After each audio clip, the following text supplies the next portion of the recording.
Alors effectivement, un mot sur les perspectives, mais juste avant, on m'a demandé aussi, au nom des organisateurs et organisatrices, de parler aussi des quelques points qui n'ont pas forcément été abordés aujourd'hui. On n'a pas pu tout voir. D'abord, donc au nom des organisateurs et des organisatrices, un hommage à toutes les personnes tuées, éborgnées, emprisonnées, humiliées, à toutes les personnes qui ont été victimes de l'État. Et en particulier, hommage à Zineb Redouane, qui est morte début décembre, le 2 décembre, tuée donc par un policier. Zineb Redouane, une vieille dame de 80 ans, une vieille dame arabe voilée, voilà, qui n'est malheureusement pas le symbole de ce mouvement social, mais qui doit l'être pour nous aujourd'hui. En tout cas, c'est mon symbole à moi du mouvement social. Donc voilà, hommage à elle.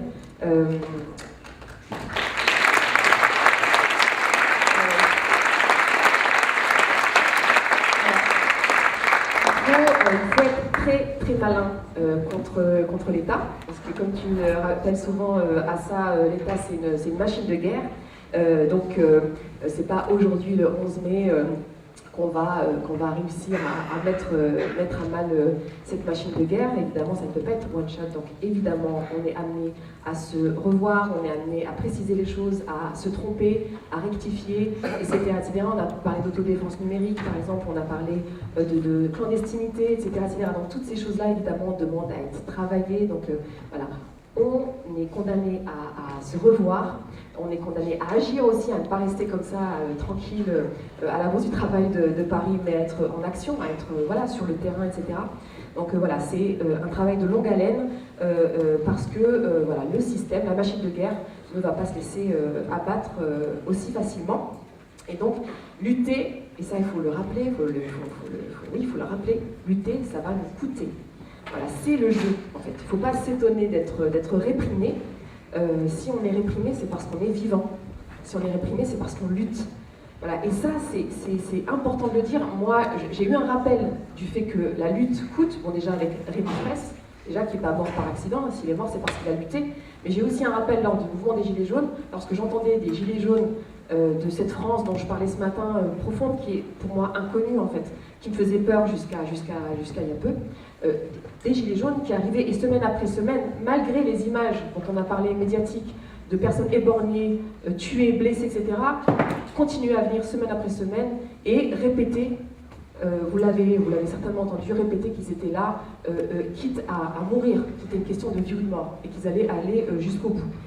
Et ça, c'est important voilà, de se souvenir voilà, de ce qu'est la lutte en réalité. Il y a une petite histoire que je raconte souvent, qui est importante pour moi, c'est Djamila Bouhired, donc une résistante, une poseuse de bombes, comme on disait à l'époque, on dit moins maintenant parce qu'on bégaye avec ce genre d'expression aujourd'hui, mais c'est voilà, une militante du FLN qui s'est battue avec d'autres contre la colonisation, voilà, contre l'injustice. Et elle a été jugée par un tribunal colonial, on l'a condamnée à mort. Bon, qu'est-ce qui s'est passé? Elle s'est tapée une barre. Voilà, elle a commencé à rigoler. Voilà. Et en disant, c'est symboliquement pour dire au juge, en fait, vous pouvez y aller, vous pouvez me tuer moi, Djamila Bouhired, petite Djamila Bouhired, individu, c'est pas grave, la cause est là. Voilà. Et la lutte ne s'arrêtera pas. Voilà. Et ça, c'est important de se souvenir aussi, en termes de transmission des luttes, de se souvenir de ce qu'est la lutte, et aussi de se mettre d'accord sur jusqu'où on va ensemble dans la lutte, voilà, jusqu'où on est prêt à aller. Bon, en sachant que voilà, moi aussi comme vous, je préfère ne pas mourir, et que justement, il faut travailler stratégiquement à ne pas être tué ou blessé, mais voilà, mais jusqu'où on est prêt à aller. Alors ce qui nous a réunis aujourd'hui, c'est clairement la répression de l'État. C'est pour ça qu'on est là ensemble aujourd'hui. Voilà, l'année dernière, à la même date, il n'y aurait pas eu ce rassemblement. Ça, il faut le dire très clairement. Ce qui nous a rassemblés aujourd'hui, c'est la violence de l'État. Voilà, la répression de l'État. Alors, il y a un truc que je dis souvent aussi, c'est que, alors moi j'ai peur qu'on mette mes enfants dans un train. Voilà, je le dis vraiment raccourci. Moi, c'est une peur que j'ai. Voilà, en tant que descendante de l'immigration postcoloniale, en tant que femme, moi j'ai peur qu'un jour, et en particulier depuis 2015, jusqu'à l'année dernière, j'avais peur qu'on prenne mes enfants, qu'on les mette dans des trains. Voilà, je connais un petit peu l'histoire de France, et je sais que c'est possible, que ça peut arriver très vite, ça peut s'accélérer très vite. Il y a eu des mouvements comme ça d'accélération, notamment en 2015, Charlie Hebdo et Bataclan, ce qui s'est passé après, avec les perquisitions, etc. Mais ce qui me fait peur, c'est pas tant l'État autoritaire. Voilà, parce que l'État autoritaire, on le connaît. Moi, l'État autoritaire, je le connais. Je suis originaire du Rif, au Maroc, dans les années 20. L'État français, c'était Pétain, et c'est pas Pétain le Vichy, hein, c'est le Pétain beau gosse, héros de la guerre, etc. Le Pétain, donc l'État français, a bombardé le Rif de gaz moutarde. Il a fait des milliers de victimes. Aujourd'hui, la région du Rif, c'est la région où il y a le plus de cancer du cavum au monde. Moi, je suis descendante de ça. Donc moi, j'ai pas découvert l'autoritarisme de l'État français, là, avec le mouvement des Gilets jaunes. L'autoritarisme, je connais. Je vois que vous rectifiez à chaque fois et que vous complétez, vous faites bien, monsieur, donc tant mieux. Et c'est pour ça qu'on est là aujourd'hui, mais je ne dis pas ça contre vous, monsieur. Ce que je veux dire, c'est que moi, ce qui me fait peur, donc c'est pas l'autoritarisme, ce qui me fait peur, c'est plutôt la résignation, le fait que les gens se résignent. Je pense que c'est plutôt ça le terreau du fascisme, c'est la résignation, en fait, le fait que les gens se résignent, je vais aller très très vite, le fait que les gens se résignent à des conditions, à leurs conditions de vie, en fait. La résignation, et ça il faut que je le dise aussi, ce qui me fait peur aussi, c'est l'indifférence, et notamment l'indifférence au sort des plus dominés que soi. Voilà. Et ça, il faut que je dise quand même, à un moment donné, qu'il y a quelques années, donc juste après les attentats de Charlie Hebdo, quand un petit garçon de 8 ans, Ahmed, a dit une petite blague, ou en tout cas il a parlé pendant une minute de silence, voilà. Il s'est retrouvé en garde à vue, voilà, à 8 ans. Qui a bougé en France? Est-ce qu'il y a une mobilisation pour dire c'est scandaleux, là la ligne rouge a été franchie, on va tous se mettre derrière ce petit de 8 ans, un petit garçon de 8 ans? Non, qu'est-ce qui s'est passé? C'est resté dans un microcosme militant, parce qu'on a considéré, je le dis, que cet enfant, en fait, c'était pas un enfant, c'était un arabe. C'était une menace arabe, c'était une menace islamique. Personne n'a dit non. Et je continue sur le deuxième exemple. Lorsqu'il y a très récemment, quelques années, il y avait cette idée de projet de loi autour du fait que de la possibilité d'enfermer des enfants dans des camps, dans des centres de rétention. Qui a bougé? Pour dire c'est un scandale. Déjà, personne ne doit aller dans un centre de rétention sous prétexte de papier, pas papier, etc. Mais la ligne rouge, ce sont les enfants. Qui a bougé? On enferme aujourd'hui des enfants. Ils naissent. Je parle de mouvement, de mobilisation générale. Je ne suis pas en train d'attaquer un tel ou un tel. Je ne suis pas là pour donner des bons points ou des mauvais points aux individus. Je parle de mouvement national. Dernier exemple, et c'est le dernier exemple, et c'est important de le dire ici pour qu'on se mette d'accord pour la suite, c'est le dernier exemple.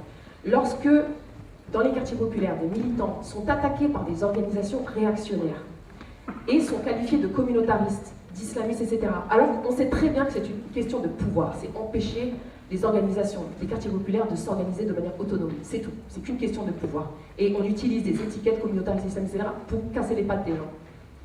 Les organisations de gauche, pour la plupart, ont regardé ailleurs.